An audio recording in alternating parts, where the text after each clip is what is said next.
Welcome to the President and CEO Focus on the Middle Market podcast series, where President and CEO Founder Paul Stukel discusses middle market issues with business leaders from across the nation. Today, Paul speaks with Kon Leoung, co-founder and CEO of ZL Technologies, about the power of data analytics in managing your information.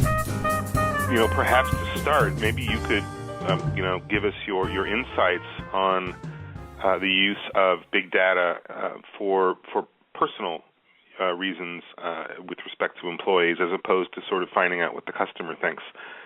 Could you sort of expand on that a little bit? Sure. Actually, maybe I can go from the 30,000-foot level down to give a better sense of where IT has taken this. For the last 5 decades, we've been focusing on enterprise data, but a certain kind, the stuff that's spit out by machines. So it's machine data, the so-called structured data, the stuff you see in SAP, in ERP software, in PeopleSoft, that kind of stuff, the stuff that runs enterprises. And that's on the structured side, the stuff that fits into nice little columns, it's zeros and ones and so on. But on the unstructured, the dark side of the universe, if you will, all the text, the messy stuff, we didn't know what to do with it because technology wasn't there for all of these last 5 decades.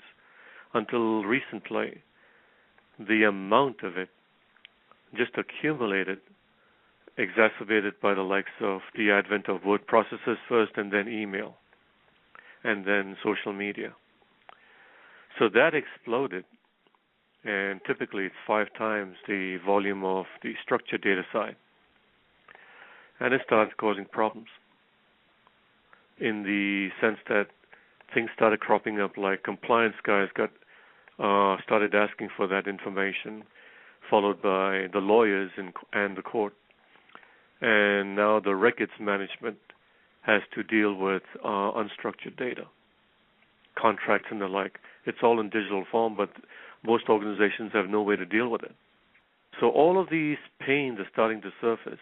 And so for the last 10 years, we've been focused, basically the marketplace has been focused on bringing solutions to handle e-discovery, compliance, records, and so forth.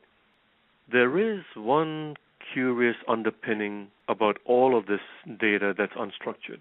It's the fact that all of the unstructured data is originated by humans for humans, as opposed to the other side, which is mostly machine-generated. And if you apply analytics to that treasure trove of information, you now get a sense of what the human side of the organization thinks and feels and what they're doing. And if you subscribe to the axiom that it's humans that run the organization, it's not machine, then that is the big payoff, the big payload.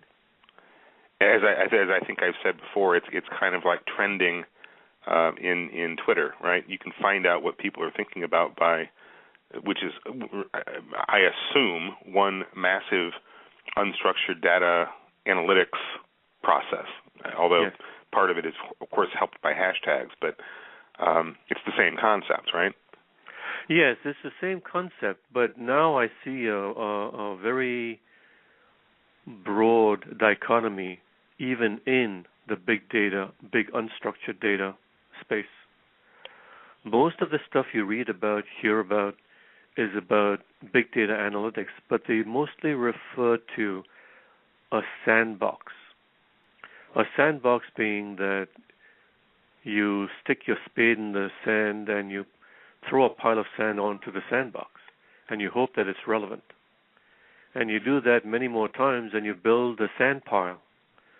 And then you apply your analytics to find whatever you're looking for, maybe purple seashells.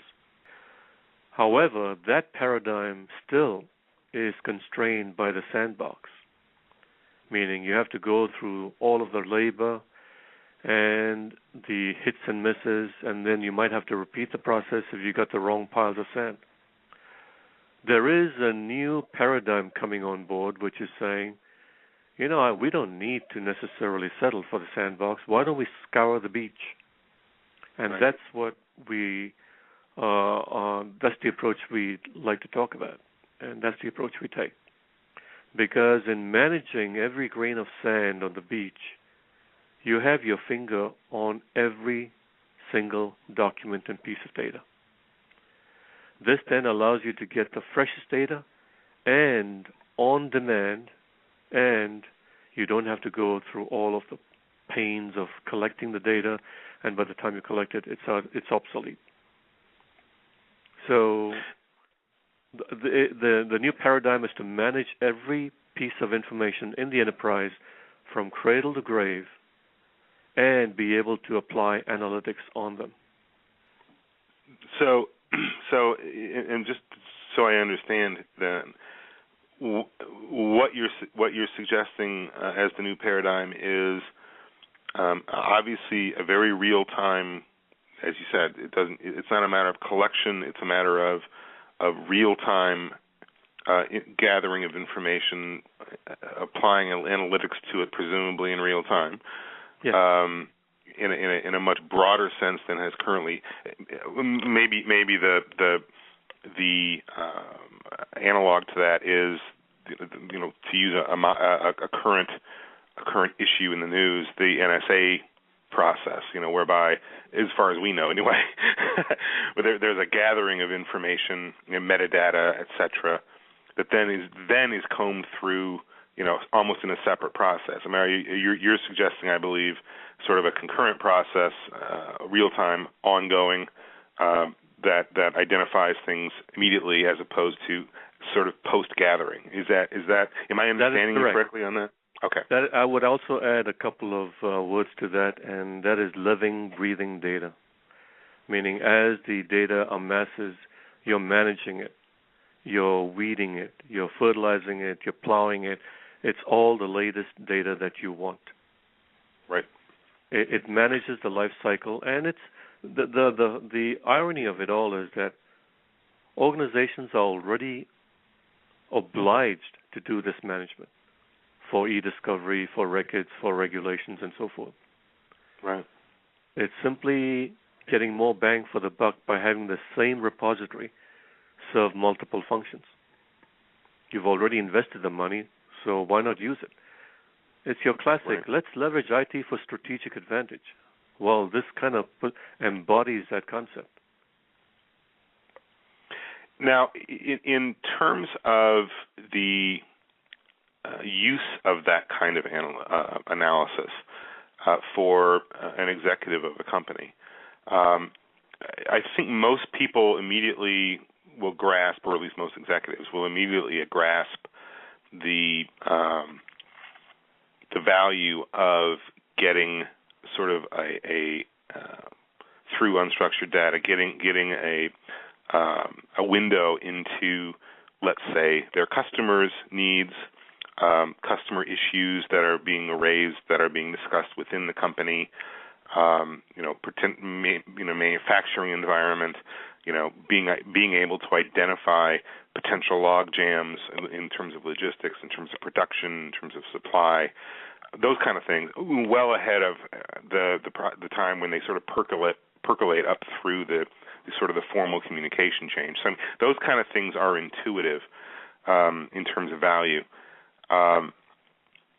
But some of the things you were talking about relate less, perhaps, if I understand it correctly, less perhaps to the external world and servicing, and basically the function of the organization in terms of servicing the customer, i.e. getting supply, doing your thing, and then shipping it to a customer, and then making sure it's good. Sort of those kind of basics.